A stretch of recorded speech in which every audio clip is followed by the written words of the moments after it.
Alors, cette table ronde, parce que nous, les libraires, on adore les titres comme ça, un peu, hein.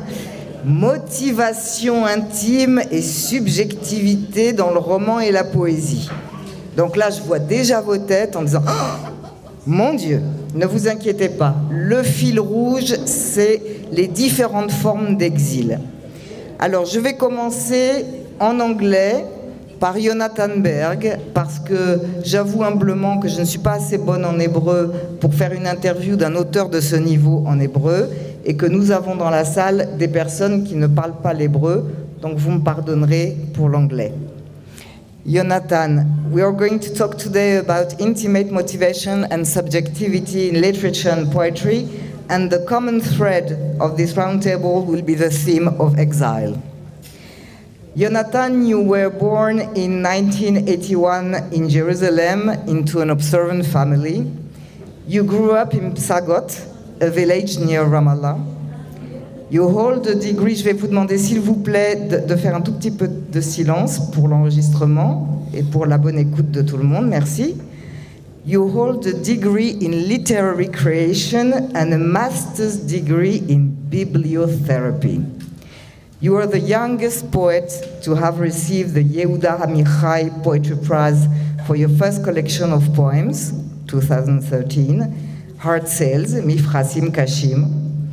Your short story, Elegy, Kina, I hope the translation is okay, won the prestigious Haaretz short story competition. It didn't win. It didn't win? No. I wanted it so badly to win. A chosen story of one of the judges. Okay. I won't take something is not mine. Okay. It was like 4th place. Almost one. Almost one. Your first novel, 5 More Minutes, Od Chamesh Dakot, won the prize, am I right? Yeah. From the Israeli Ministry of Culture. Yeah, that's right. Okay.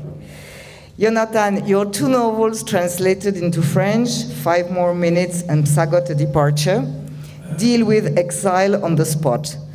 What was your inner motivation for choosing to write autobiographical novels? Hi, good evening. First of all, I'm sorry for speaking in English, the language of the empire. But one day I will learn French. You know, if enough books will be translated, I will have to. So, first of all, I want to correct a little detail. Not both of them are novels.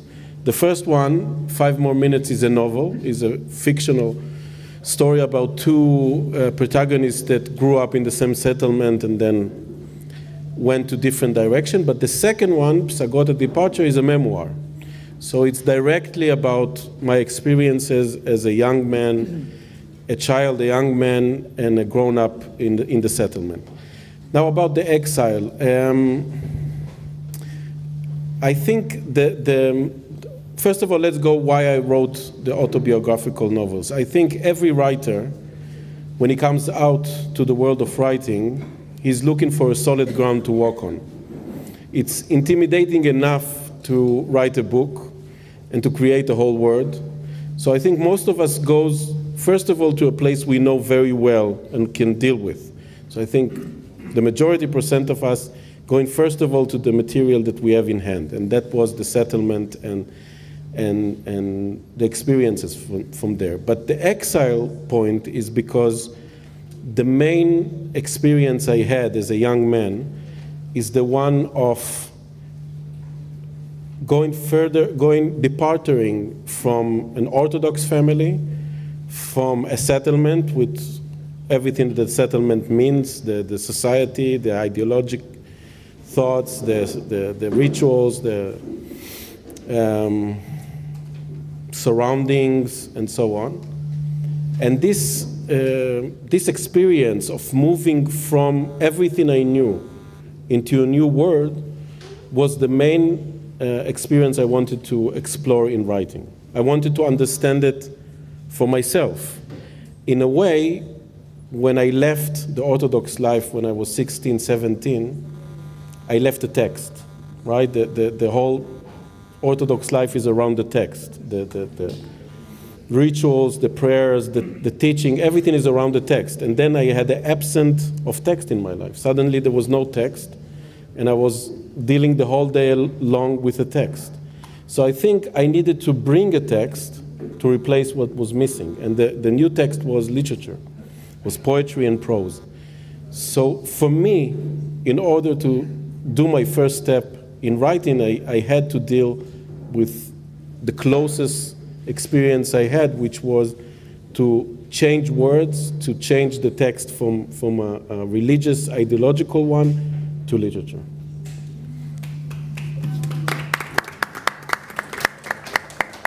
My second question is, you started by writing poetry, then short stories, to finally move on to novels or memoir.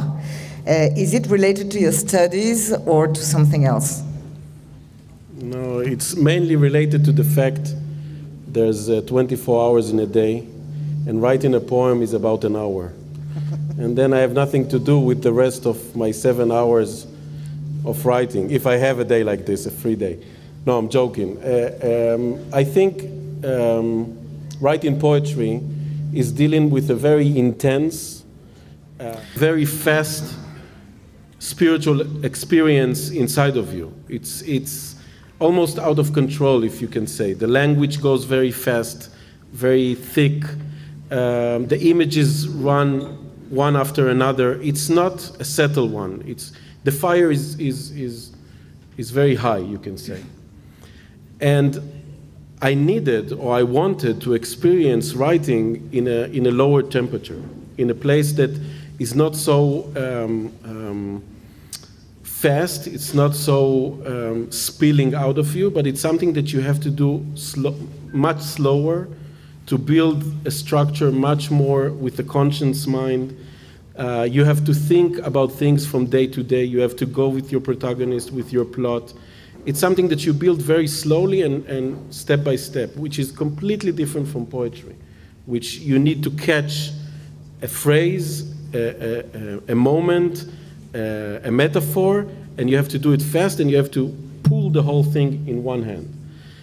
And for me, I feel that it's good for me to be in both sides, to deal with something that is very chaotic, very fast, and that's what I do first thing in the morning. I never write poetry after the hour of 10, and I never write poetry after I ate.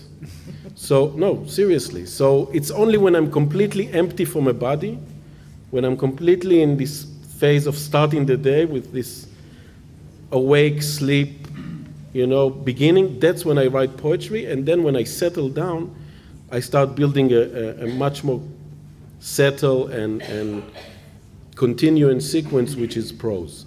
I guess for some people, they don't need the other side. They want to stay with this fast experience of spiritual power. And I think maybe other people don't even want to go there. I don't know, you can ask Dror or Benny, maybe they wrote poetry in some moment.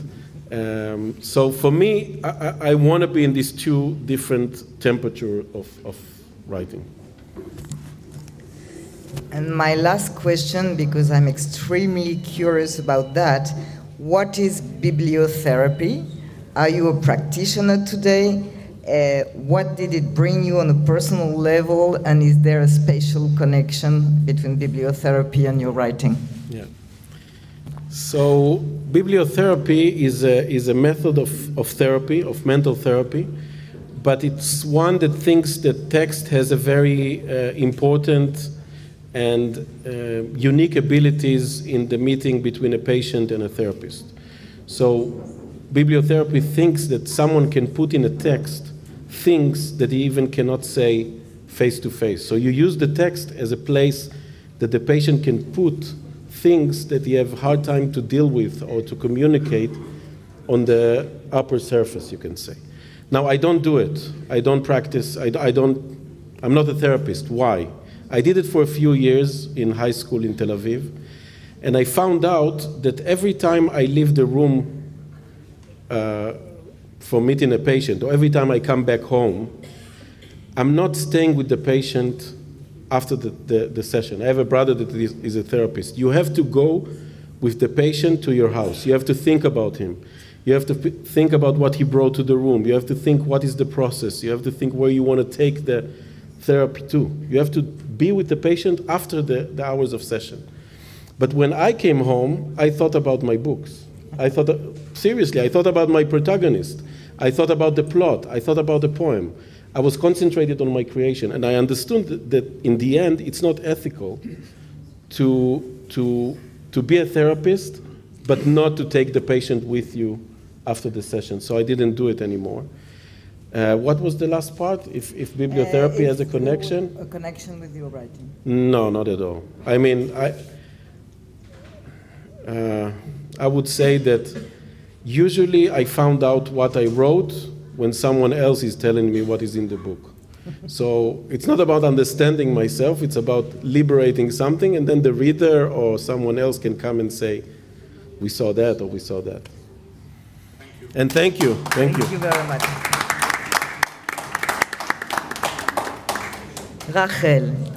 Rachel, tu es née en 1949 au kibbutz Tel Yosef, un an après la création de l'État d'Israël. Tu es spécialiste d'éducation artistique et de communication visuelle et tu as longtemps enseigné à l'école d'art Beth Berel. Tu es auteur de nouvelles, de pièces de théâtre, traductrice yiddish-hébreu, n'est-ce pas?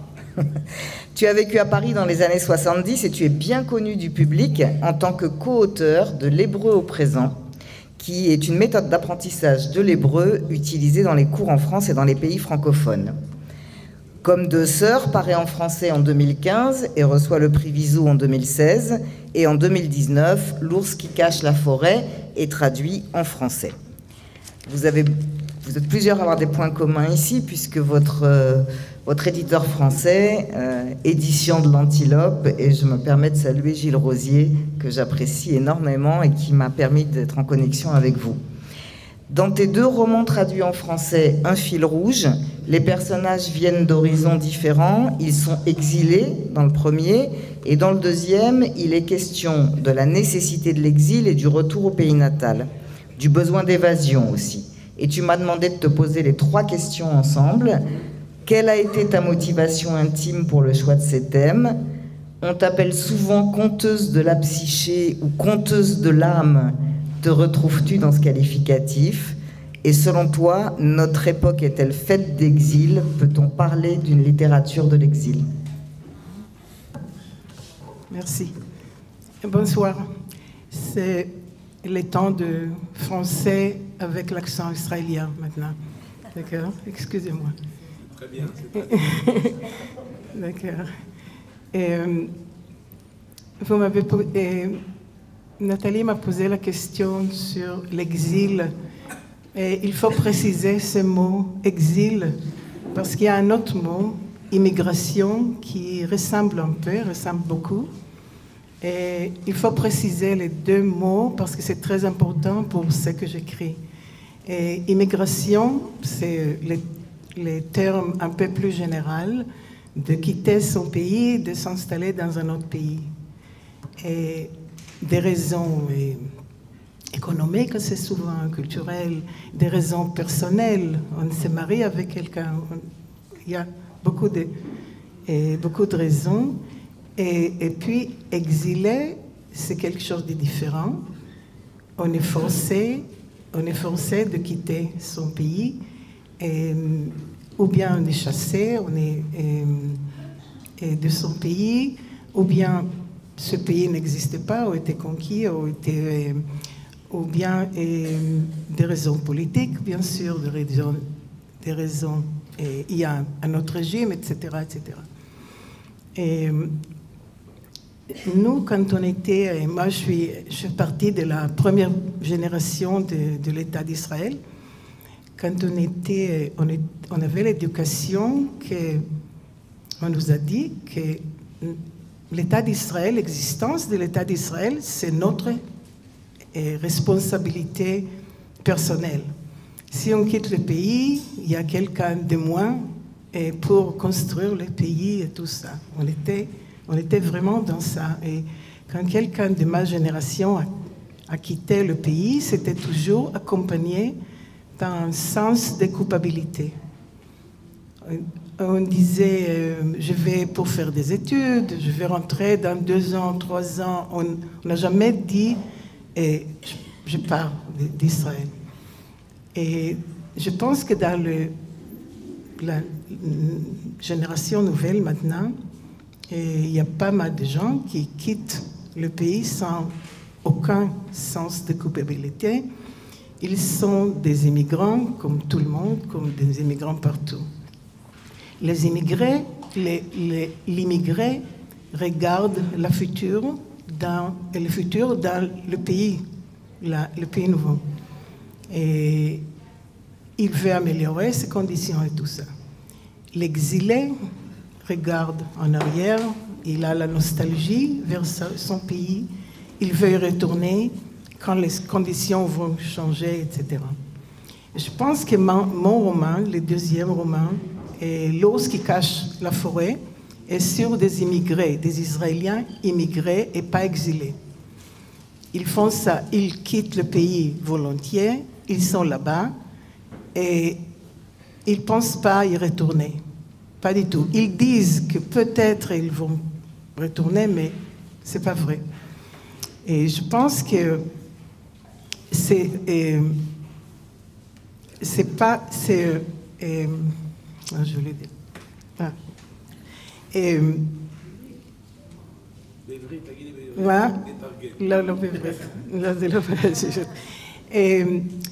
je pense que cette génération qui quitte dans mon roman, ce sont... Ah, je vais retrouver mon... Dans mon roman, L'ours qui cache la forêt se déroule aux États-Unis.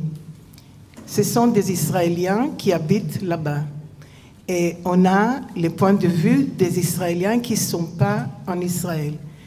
Je pense que c'est pas assez, il n'y a pas beaucoup de romans qui prennent cette vue des Israéliens qui sont dehors. Et j'avoue que j'avais des problèmes pour le publier en Israël. Et j'ai eu beaucoup de refus. Et je pense que c'est aussi la construction de ce roman. Mais plutôt, c'est à cause du fait que nous, les Israéliens qui habitent ici, en Israël, n'aiment pas tellement savoir ce qui se passe là-bas et n'aiment pas tellement écouter ce qu'ils ont à dire et leurs avis politiques, etc. Et on dit en Israël, je pense en général, vous n'habitez pas en Israël, alors qu'est-ce que vous avez à dire à nous? Nous sommes ici, nous faisons l'armée, nous sommes ici, et on ne veut pas écouter. Et mes personnages là-bas, ce sont des Israéliens qui ont perdu le centre de leur vie, le pays central. Ils ne sont plus attachés aux États d'Israël. Et Israël, ce n'est plus leur centre de... Comment c'est? Attirance? Centre d'intérêt, oui. Pas du tout. Et c'est pas facile, je pense que c'est pas... Assez souvent, c'est pas facile pour les Israéliens de lire ça et de voir qu'il y a des gens qui se sont intégrés là-bas, sont heureux là-bas, ils veulent apprendre l'anglais, ils veulent rester là-bas, avoir plus d'argent, etc. Et bien sûr, ils sont comme des immigrés partout. Et ils aiment les amis israéliens, ils sont attachés à l'hébreu, ils lisent l'hébreu, ils lisent les journaux, et ils ont des souvenirs d'Israël, de la famille ici et tout ça. Mais finalement, ce sont des immigrants. Et à mon avis, aux dernières années, et après mon livre, je pense qu'il y a une autre tendance et chez les jeunes, et pas seulement les jeunes, mais ceux qui quittent le pays, qui quittent l'Israël. Et je pense qu'il y a, maintenant, je ne suis pas sociologue, alors je parle de ce que je regarde autour de moi. Ce sont des réflexions, ce n'est pas des statistiques. Et je pense qu'il y a des gens qui quittent Israël parce qu'ils sont fatigués de ce qui se passe ici, ils sont fatigués de la politique, et ils se sont fatigués de lutter. Et ils quittent le pays, ils s'installent ailleurs, Et ils sont un peu des exilés parce qu'ils font ça pas parce qu'ils veulent s'installer là-bas, avoir plus d'argent et tout ça, mais parce qu'ils se sentent forcés de partir, parce que le pays ne les représente plus. Et ça, c'est un phénomène qui augmente, à mon avis, et les gens qui veulent plus vivre ici, mais ils quittent avec la douleur et surtout avec l'inquiétude. Ils sont très inquiets de ce qui se passe en Israël. Et pour eux, Israël reste un centre. Ils regardent Israël comme centre, malgré le fait qu'ils ont quitté, qu'ils ne veulent plus rester ici, mais quand même, ils luttent entre eux dans leurs émotions pour Israël. Et la deuxième question était si je conteste de quelque chose de La conteuse de l'âme. De l'âme. Et je vais dire quelque chose sur ça. Et j'écris pas la psychologie. Je cherche pas la psychologie de mes caractères. Et tout ce que j'écris, c'est ce que je vois et ce qu'ils disent et ce qu'ils font, leurs habitudes, leurs comportements, mais pas leur motivation psychologique. Et je préfère que cette analyse psychologique sera faite par le lecteur et pas par moi. Et même, je donnerai un exemple pour finir. Et il y a dans mon deuxième livre, il y a un couple américain qui est marié avec un Israélien et qui se divorce. Et pas de raisons, je ne donne pas dans nos livres, je ne donne pas de raisons psychologiques. Je donne des raisons culturelles. Elle est américaine, elle ne veut plus vivre avec un Israélien. Elle n'aime pas les Israéliens. Elle ne veut pas vivre avec un Israélien. Elle avait l'espoir qu'il change. Aux États-Unis, il sera plus américain. Mais il n'est pas américain, il reste israélien, elle ne veut plus vivre avec lui. Leur fille, qui devient un peu très délicate, et qui est dans l'histoire était hospitalisée dans un sanatorium parce qu'elle a des problèmes mentaux. Et les victimes de ce divorce, comme les enfants, assez souvent sont les victimes. Mais elle n'est pas une victime de la psychologie de ses parents, mais des tensions culturelles entre eux. Et s'il y a quelque chose de psychologique, c'est au lecteur de savoir. Donc, merci. Alors, Mère Benjamin Meyersdorf, tu es né à Tel Aviv en 1971, tu es titulaire d'un master d'études yiddish de l'Université hébraïque de Jérusalem, tu es l'un des meilleurs connaisseurs de la culture yiddish en Israël. Tu as traduit Sholem Aleichem et Avron Sudkever, par exemple. Tu es rédacteur en chef adjoint du supplément littéraire du journal israélien Haaretz et depuis 2016 directeur éditorial des éditions Magnes Press. Et oui, on va retrouver la poésie, poetry. Tu as traduit un recueil de poèmes pour enfants du yiddish en hébreu. Le yiddish est une langue d'exil. Pourquoi ton investissement dans cette langue ? Tout d'abord, oui, bonsoir, je m'excuse aussi. Je vous prie de pardonner mes fautes, mes erreurs. Et alors, à la question, vous m'avez demandé pourquoi les yiddish. Alors, c'est une question qui était posée aussi à Yitzhak Bashevis Singer, le grand écrivain yiddish. Il a répondu pourquoi pas. Donc, chaque fois qu'on demande pourquoi yiddish, on oublie que c'était une langue qui était parlée par millions de gens, et de l'Australie jusqu'à l'Argentine, et en Égypte, en Eretz Israël, et partout.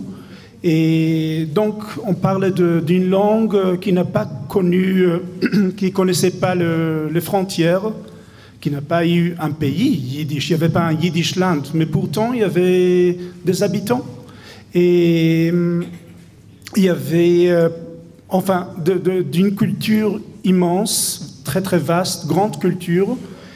Et de l'autre côté, on parle d'une langue très intime, très, comme on dit en yiddish, heimish, et qui connaît l'essence de la maison, de la communauté, et qui contient aussi la grande histoire de relations entre les juifs et les non-juifs.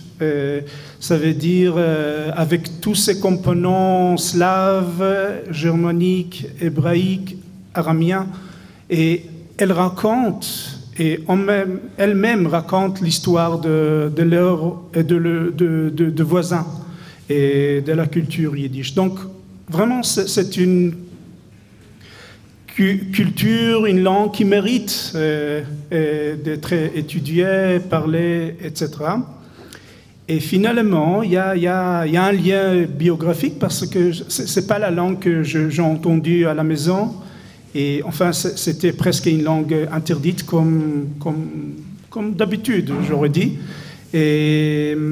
Mais ça m'a motivé d'explorer la langue qui n'était pas parlée à la maison, qui était la langue maternelle de mes parents et qui n'était pas parlée à la maison, pour des raisons qu'on connaît très bien.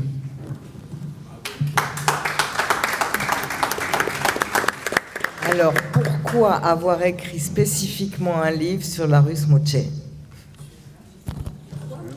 La rue Smoche. Le livre s'appelle La rue Smoche. C'est le nom de la rue de la biographie. Donc, c'est presque la même question. Je pense que la rue Smoche, c'est le yiddish parmi les rues de communautés juives et donc on peut répondre aussi pourquoi pas Smoche. Et à la fois c'est une rue typique de la communauté des juifs polonais, des juifs de la communauté de Varsovie, qui était une communauté, vous savez, 1/3 million et avant la guerre. Et de l'autre côté, il y avait plein des histoires révolutionnaires. Et parce que vraiment, c'est une époque de changement immense. Et ça veut dire des gens qui sont immigrés du shtetl, de la petite ville traditionnelle, à la grande ville, et qui ont changé les habitudes, le langage, tout le contraire. Donc, c'est une histoire, et moi je trouve une grande drame et qui est racontée par la rue de Smoche. Et voilà.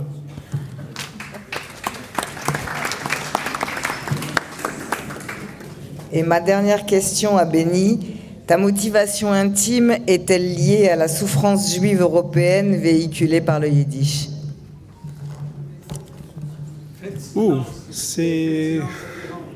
Oui. Donc, il y a quelques jours, je lis un article qui était écrit à Varsovie et à l'an 31, je pense, il était publié en hébreu.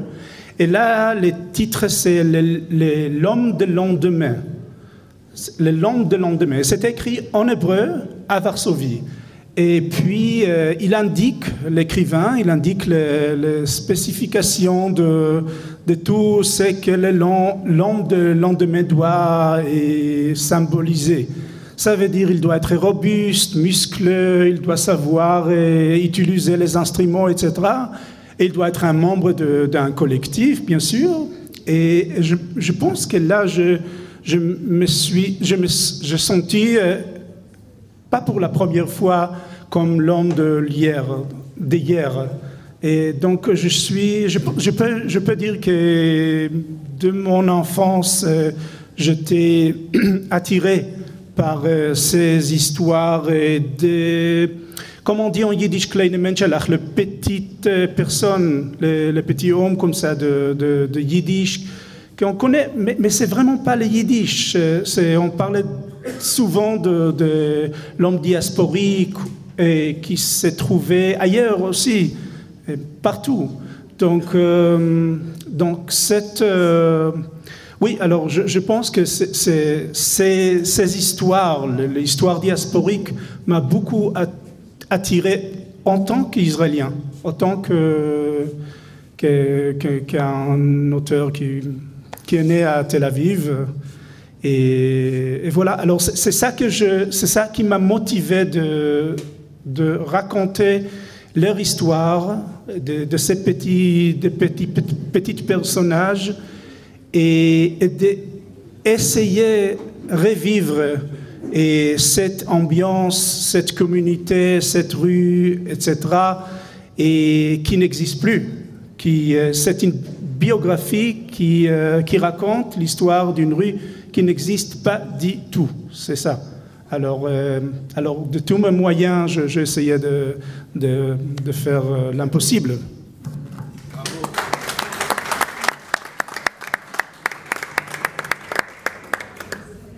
Je fais juste une micro-pause pour dire que je suis infiniment heureuse d'avoir autour de moi 5 écrivains que je considère vraiment comme de très très grands écrivains. Comme vous l'avez vu dans la première partie, les thématiques sont très différentes. Nous passons maintenant à la deuxième partie avec des thématiques encore très différentes, mais tous sont traduits en français ou ont écrit en français et sont parmi, franchement, les meilleurs écrivains du moment. Donc, merci beaucoup. Merci. Alors, vous allez voir, là, on fait un saut, encore une fois. Dror Mishani. Dror, tu es né en 1975 à Cholon. Tu es écrivain, traducteur, universitaire spécialisé dans l'histoire du roman policier et aussi un fin connaisseur de la littérature française du XIXe siècle. On te connaît à travers ton déjà célèbre inspecteur Abraham. Tu incarnes le renouveau du roman policier israélien après la disparition prématurée de Bat Yagour. A-t-elle été une source d'inspiration pour toi ou as-tu plutôt envie de te démarquer ? Bonsoir. Et je m'excuse aussi pour le français. Je n'ai pas beaucoup d'occasion de parler français. Donc, merci pour cette occasion. Et oui, je me sens un peu comme le fils étrange, très bizarre de la tradition de la littérature israélienne, qui n'a pas beaucoup aimé le roman noir, le roman policier. Et la tradition de roman noir, de roman policier, surtout la tradition européenne. Et donc comme le fils un peu étrange de Yosef Chaim Brenner et Fred Vargas, si vous connaissez. Donc s'ils avaient une nuit d'amour, Yosef Chaim Brenner et Fred Vargas, alors moi je suis sorti de cette nuit. Et oui, j'ai découvert le roman noir à Paris. J'ai vécu à Paris pendant 2 ans et j'ai étudié la langue française et j'ai vraiment étudié à travers le roman noir, le roman de Simenon, le roman américain traduit en français. Donc j'ai peur toujours que mon français, c'est le français de gangster des années 30 qui était parlé dans le roman de Simenon. Et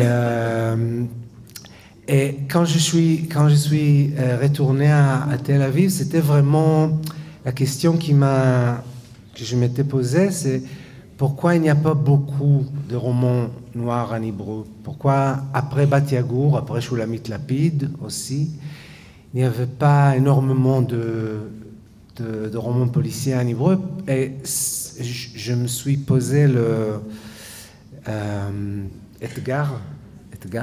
challenge, oui, le défi d'écrire un roman policier qui se déroule à Cholon avec le personnage que je connais et qui parle hébreu.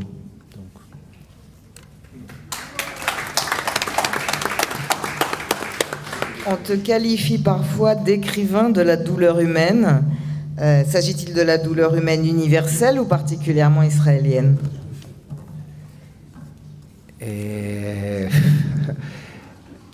Bon, je crois que oui, c'est vrai que la douleur humaine m'intéresse beaucoup, elle me touche, mais j'écris des personnages. Moi, je crois que mes personnages sont très très israéliens. J'écris sur moi-même, sur mes amis, sur ma famille. Donc je crois que les personnages sont israéliens, mais la douleur peut-être est universelle. Alors pour les amateurs de séries, j'en suis une série, The Calling, est en train de sortir à partir de tes romans. Le réalisateur, c'est quand même Barry Levinson. Rain Man, Good Morning Vietnam, entre autres. Que représente cette expérience pour toi? C'était un espoir, mais une déception. Et, parce que j'ai vu la série, n'est pas très bon. Et Avraham, mon détective, a été transporté, même exilé à New York. Donc maintenant, il travaille pour le NYPD. Moi, je ne voulais pas ça. Mais quand même, c'est un peu mieux de film français qui a été fait par Eric Zonka, qui est même pire de la série américaine. Et moi, je préfère qu'Avram reste à Holon. Donc, moi, j'aime la série israélienne qui est faite de mes romans. Elle est mieux que la série américaine et le film français.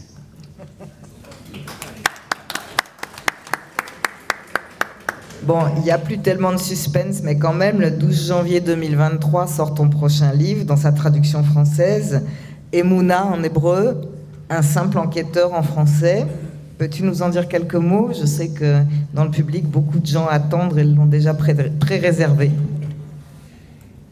Et d'abord, je peux dire, vous avez posé la question de l'édition avant.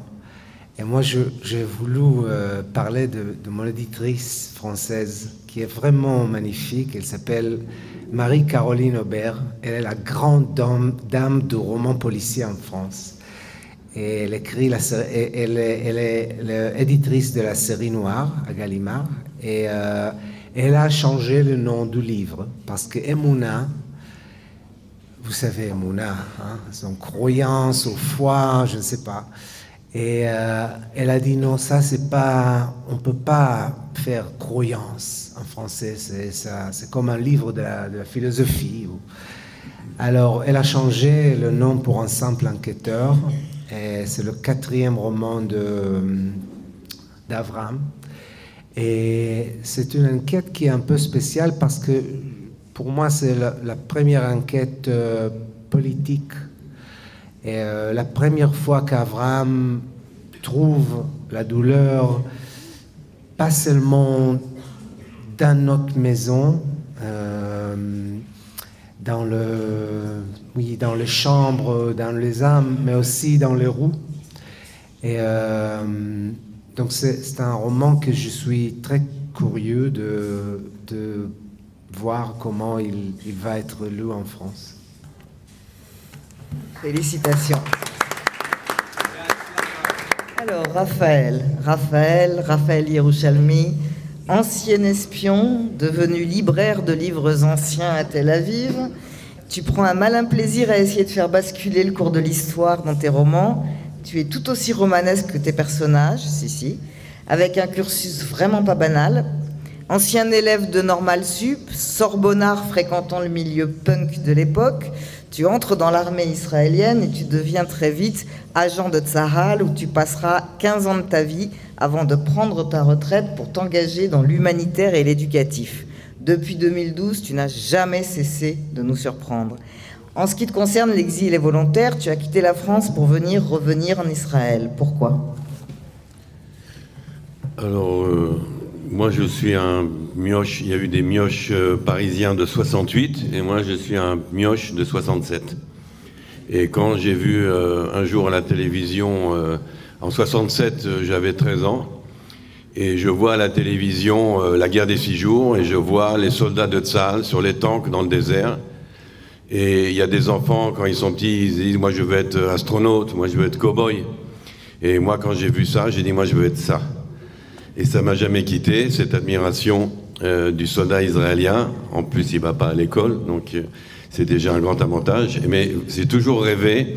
Donc Normal Sup, c'est un accident de parcours parce que mes parents m'ont demandé de faire des études avant de faire l'Aliyah. Donc j'ai fait des études avant l'Aliyah, mais je m'en suis jamais servi, enfin peut-être pour écrire. Et mon rêve s'est accompli de devenir ce soldat de Tzahal. C'est le plus grand honneur, le plus grand privilège que j'ai eu dans ma vie, c'est d'avoir servi dans Tzahal. Le mot exil ne me plaît pas du tout, même quand on parle des Yordim, même quand on parle des gens de la Shoah, de la Galoute, de la Gola. J'aime pas du tout le mot exil, moi je me sens très bien partout. Je pense qu'on peut emmener son monde avec soi. Il y a beaucoup de migrants aujourd'hui dans tous les sens qui arrivent en France, sur le sol français, de Syrie, d'Afghanistan, de je ne sais où. Ils viennent avec leur culture, avec leur passé, avec leur tradition. Ça ne les empêche pas d'embrasser une nouvelle culture, un nouveau pays qui est la France. Et ça ne les empêche pas d'embrasser, même s'ils vont dans un troisième pays, encore un nouveau.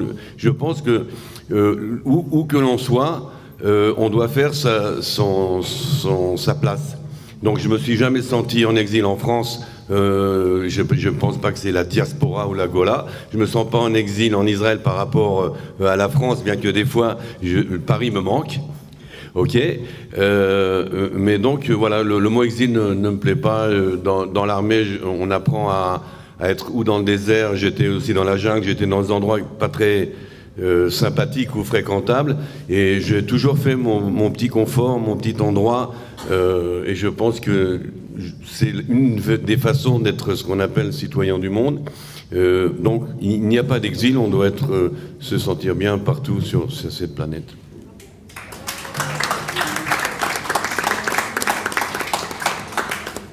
Alors, comment es-tu arrivé à l'écriture, ou comment l'écriture s'est-elle imposée à toi? Donc, j'ai jamais pensé, rêvé, voulu être écrivain. J'aurais énormément voulu être peintre. Je suis très très déçu de ne pas être un peintre. Je suis très frustré quand je vois des musiciens, des gens qui jouent du jazz ou de la guitare électrique, dont je suis incapable. Donc il me restait le truc le plus facile. Hein, là, il n'y a pas besoin, il suffit de prendre un laptop et d'écrire quelque chose.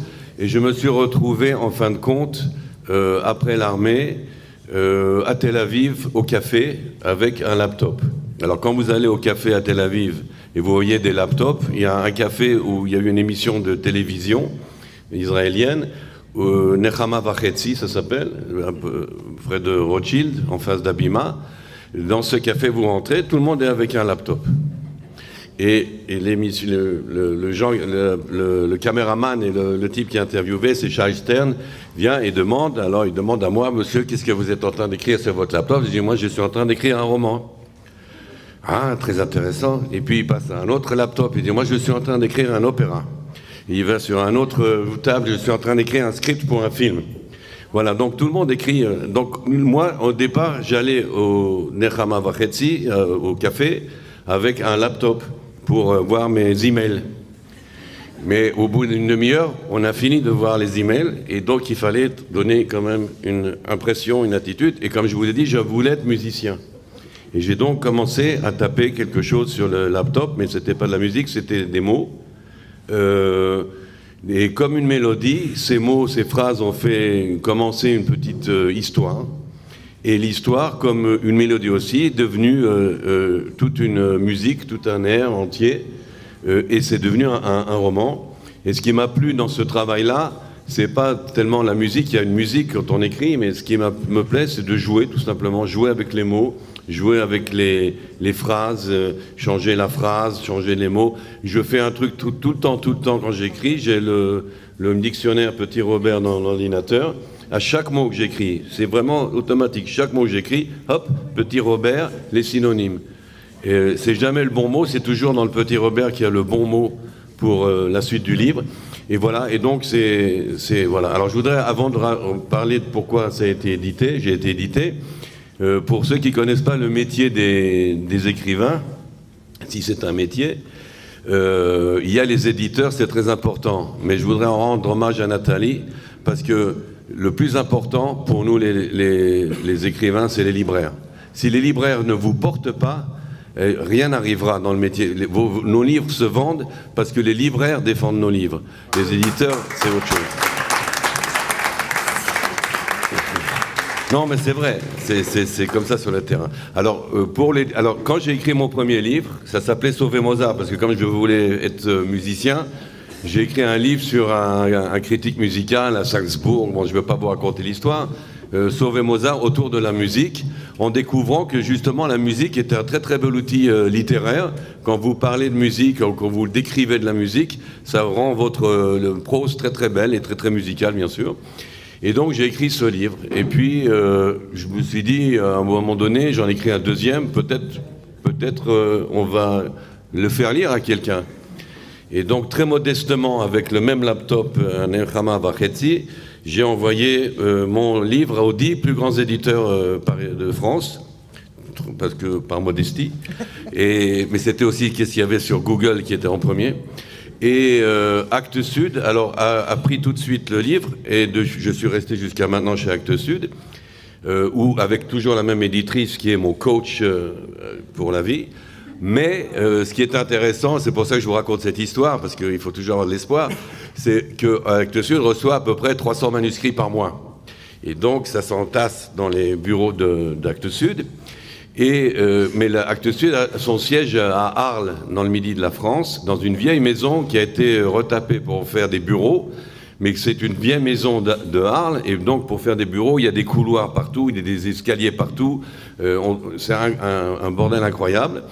Et mon éditrice, donc, passait par hasard, elle était obligée, pour aller d'un bureau à l'autre, de traverser le service des manuscrits.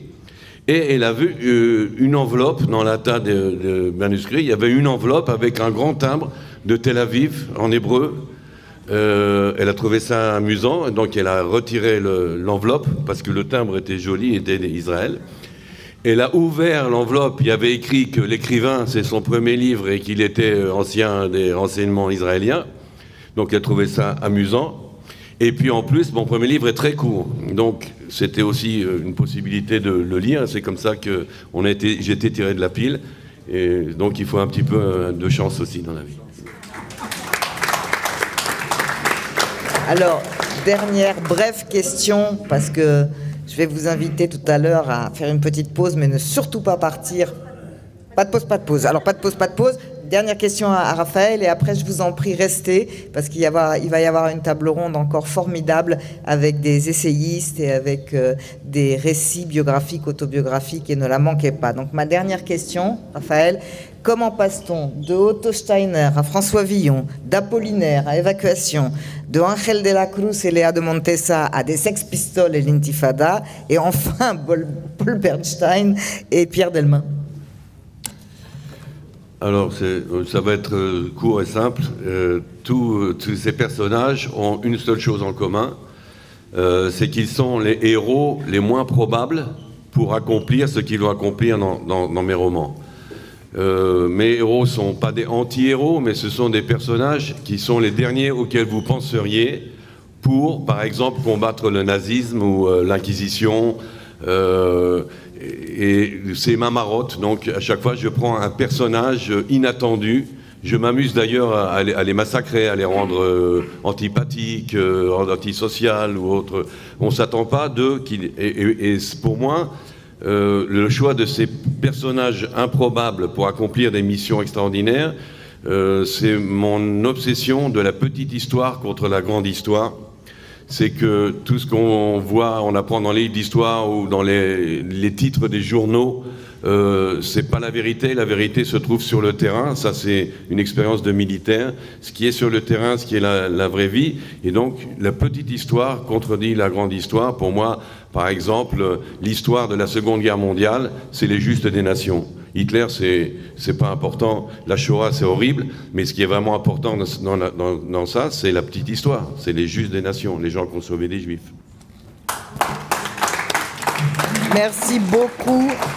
Merci beaucoup à tous les 5. Thank you so much. Toda Rabba.